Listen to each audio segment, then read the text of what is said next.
Las personas muchas veces no creen en la brujería. Piensan que son solo cuentos. Sin embargo, el día de hoy te traigo algunas experiencias de brujería, pero vistas desde el ángulo de la persona que cura. Ya no hay vuelta atrás. Has entrado a mi casa. Así que ponte cómodo y cierra los ojos. Y vivamos juntos con el miedo.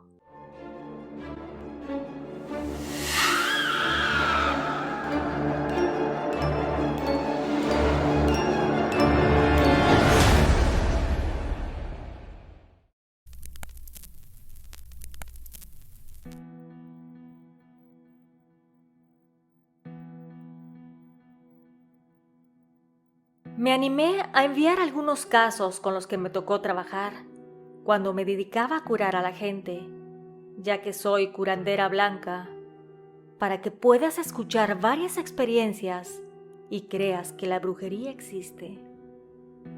Si bien ahora tengo edad muy avanzada y se me dificulta seguir haciéndolo, el recordar algunas situaciones hacen que todavía se me erice la piel. Deseo compartir las vivencias desde la perspectiva de nosotros, los que nos dedicamos a hacer brujería blanca. Yo desarrollé desde muy joven el sexto sentido, y digo joven con tal vez unos 7 u 8 años de edad. Mi madre contaba que cuando estaba embarazada de mí, lloré en su vientre, y eso significaba que tendría dones especiales según la gente conocedora del tema, ya que no es muy común que eso sucediera. Mi mamá me contó que no solo en una ocasión sucedió, sino en varias, haciendo más fuerte la teoría de que vendría al mundo con una encomienda. Yo me casé muy joven, tenía 21 años de edad, y el que es mi marido hasta el día de hoy sabía perfectamente que yo me dedicaba a hacer trabajos de brujería. Pero mis trabajos son buenos, es decir, solo utilizo mis dones para curar a las personas. Cuando nos casamos, nos fuimos a vivir a una casita y ahí tenía un cuartito donde coloqué mi altar. Ahí era donde consultaba a las personas que venían a buscar ayuda. Llegaban muchos a verme para curar sus males y a todas y cada una las llegué a ayudar, sin importar que en muchos casos estaban desahuciados, y si bien no se curaban completamente por el estado tan avanzado en que venían a buscarme, sí vivían muchos años más de los que el médico les decía que iban a vivir. También está el otro lado de la moneda. Muchas personas no venían a buscar una cura, sino venían a pedir trabajos de amarres de amor, por ejemplo. Yo les decía que eso no lo hacía, porque Dios nos dio libre albedrío, y el hacerlo iba a interferir en las decisiones de las personas, así que yo marcaba mi línea. También venían a buscar trabajos de venganza, o para conseguir quedarse con los bienes ajenos. Esos también los rechazaba porque para mí lo primordial era ayudar a las personas. En una ocasión me vino a ver la esposa de un funcionario del gobierno.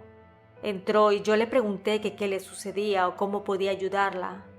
Ella me dijo que quería que yo hiciera un trabajo para que su esposo no se diera cuenta de que tenía un amante.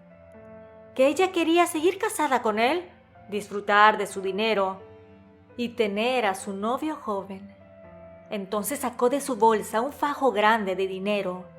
Yo le dije que no hacía ese tipo de trabajos, que además yo no cobraba porque las curaciones las hacía Dios a través de mi persona, y que jamás había hecho algún mal, y que si yo le ponía una venda a su esposo para que estuviera ciego ante sus infidelidades, iba a ir en contra de mis creencias. La mujer salió molestísima de mi casa, refunfuñando que cómo pude despreciar el dinero, que yo no le iba a hacer daño al esposo, solo que quería que no se diera cuenta que tenía a sus amantes. Tiempo más tarde llegó un hombre, quería hacerle un amarre a su cuñada, esposa de su hermano mayor. Primero me dijo que quería hacerle un amarre a una novia que tuvo tiempo atrás, que quería que regresaran. Sin embargo, mi sexto sentido me dijo que eso era una mentira. Le dije que yo no hacía amarres de amor ni a parejas, exparejas o mujeres ajenas, dándole a entender que sabía de sus intenciones. Él me dijo que ella fue su amante durante un tiempo, pero después recapacitó y decidió terminar todo. Si bien es esposa de su hermano, madre de sus sobrinos, estaba enamorada de ella, que quería que dejara a su hermano y vivieran juntos. Como te había dicho, yo jamás hago ese tipo de cosas, por lo que por obvias razones le dije que no. Él se fue algo molesto y triste, pero preferí tener la conciencia tranquila. Uno de los casos más escalofriantes que atendí fue el de un hombre. Me lo llevó su esposa. Ellos tenían una buena posición social, habían creado una empresa reconocida en la ciudad desde cero, juntos, su esposa y él, y daban empleo a mucha gente, y las personas le tenían cariño. Sin embargo, el señor empezó a enfermar, padecía depresión, también todo le angustiaba, sobre todo la muerte. Decía que tenía miedo de que viniera por él, que quería seguir viviendo. Empezó a tener delirios diciendo que veía seres horribles que lo atormentaban y a cualquier hora del día. Su esposa lo llevó con todo tipo de doctores, tanto físicos como mentales, pero ninguno dio con la enfermedad. Lo llevaron incluso a un hospital en Estados Unidos. Ellos querían darle muchos medicamentos, los cuales no le hacían efecto y lo dejaban como vegetal, no reaccionaba, por lo que decidieron regresar a México. Ellos se animaron a venir a verme porque una de las empleadas que tenían en su empresa le dijo a la esposa que a lo mejor don Víctor Hugo, que así se llama el hombre, tenía una brujería. Ella se rió y le dijo que no creía en esas cosas. Entonces la chica le dijo que eso es algo que hacen los brujos cuando ponen el mal, hacer creer a las personas que la brujería no existe, que no tenía nada que perder y que me conocía porque atendía a su abuelita años atrás. Después de pensarlo un par de días, vinieron a buscar la ayuda de Dios a través de mis manos. Cuando entró don Víctor Hugo, estaba tembloroso, con la mirada perdida y arrastraba los pies. Déjame decirte que él estaba joven, no tenía ni 45 años de edad, pero la condición en que me lo trajeron estaba muy avanzada. Con la ayuda de su esposa lo sentamos enfrente a mi altar. Ahí él observaba las veladoras y santos. Quería decir algo, pero no le salían palabras de su boca. Yo empecé a invocar a mis hermanos de luz para que me ayudaran en el trabajo. Cuando de repente empezó a gritar, se puso como loco, empezó a decir que no, que me callara. Yo le decía que quería ayudarlo. Él volteó a ver mi cruz de madera bendita que tenía en el centro del altar y gritaba como si viera algo terrorífico. Tomé rápidamente agua bendita de un atomizador y me la puse en las manos. Posteriormente empecé a hacer el trabajo de curación, pero me di cuenta perfectamente que lo que él tenía no era una enfermedad, sino un demonio. Su voz cambió drásticamente y empezó a decir obscenidades. Decía que él había llegado ahí para quedarse, que esa era su función, que para eso lo llamaron. Empecé a preguntarle que quién lo había mandado. Él gritaba y no me quería decir. Le pedí que me dijera su nombre. Aquella voz se reía muy fuerte y la cara de don Víctor Hugo se transformó. Decía que no. Ahí empezó a hablar mi hermano de luz a través de mí. A veces cuando entro en trance no recuerdo muchas cosas, porque mi cuerpo en ese momento es un instrumento de un ser de luz, que es el que ayuda al paciente. Después de 1 hora y media logré calmar a don Víctor Hugo e hice que devolviera en una cubeta lo que traía. En la mayoría de los casos, la brujería la ponen en la comida o en la bebida, porque así la persona no se da cuenta. En esos momentos me llegó a la mente una mujer mayor. Cuando logré estabilizar al señor, Le pregunté a su esposa si conocía a una mujer con ciertas características, además de que su nombre empezaba con A. La señora palideció. Me dijo que así se llamaba su tía, que ella lo crió porque sus padres fallecieron cuando era pequeño, que lo sacó adelante y le dio una buena educación, pero que jamás se casó, que siempre hacía comentarios como que le gustaría viajar, le gustaría conocer el mundo, pero que no tenía dinero.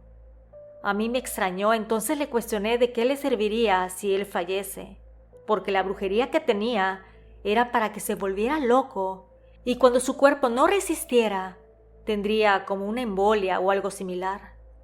La esposa me dijo que él siempre vio por la tía, doña Anita, que le daba de todo e incluso su nombre estaba en el testamento, porque quería protegerla en caso de que él falleciera. Así le tocaría una parte de la herencia en agradecimiento, además de que solamente tenían un hijo.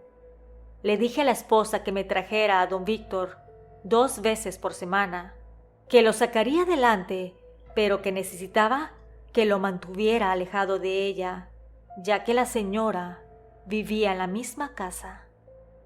Me lo llevaron durante 1 mes 2 veces por semana, y al final él quedó sano, sin secuelas de toda esa brujería que le estaban imponiendo. Incluso él casi no se acuerda de nada. A la tía le compró un departamento para que viva ahí, sola, cómodamente. Y él le daba además cierta cantidad para que viviera, según me dijo la esposa. Pero que ahora ya no tienen tanta cercanía con ella. Realmente en mi profesión vi a muchas personas sufrir y batallar por la maldad de la gente cercana, llámese amigos o familiares, y en la mayoría por envidia, porque no aceptan que otras personas tengan más cosas, ya sea felicidad, belleza, amigos o dinero. Pero lo que te puedo aconsejar son 2 cosas. La primera, no demuestres a todos lo feliz o afortunado que eres, porque es el detonante muchas veces de la maldad. Guárdalo para ti y para tus seres amados. Y la segunda, no te fíes de todos los que te tratan con amabilidad y te dan cosas para usar o comer, porque es ahí donde ponen los trabajos de brujería. Gracias a la suscriptora por la confianza. Esperando que te haya agradado este relato, me encantaría que dijeras en los comentarios si deseas conocer más historias de esta suscriptora. Nos escuchamos pronto. ¿Y tú, vives con el miedo?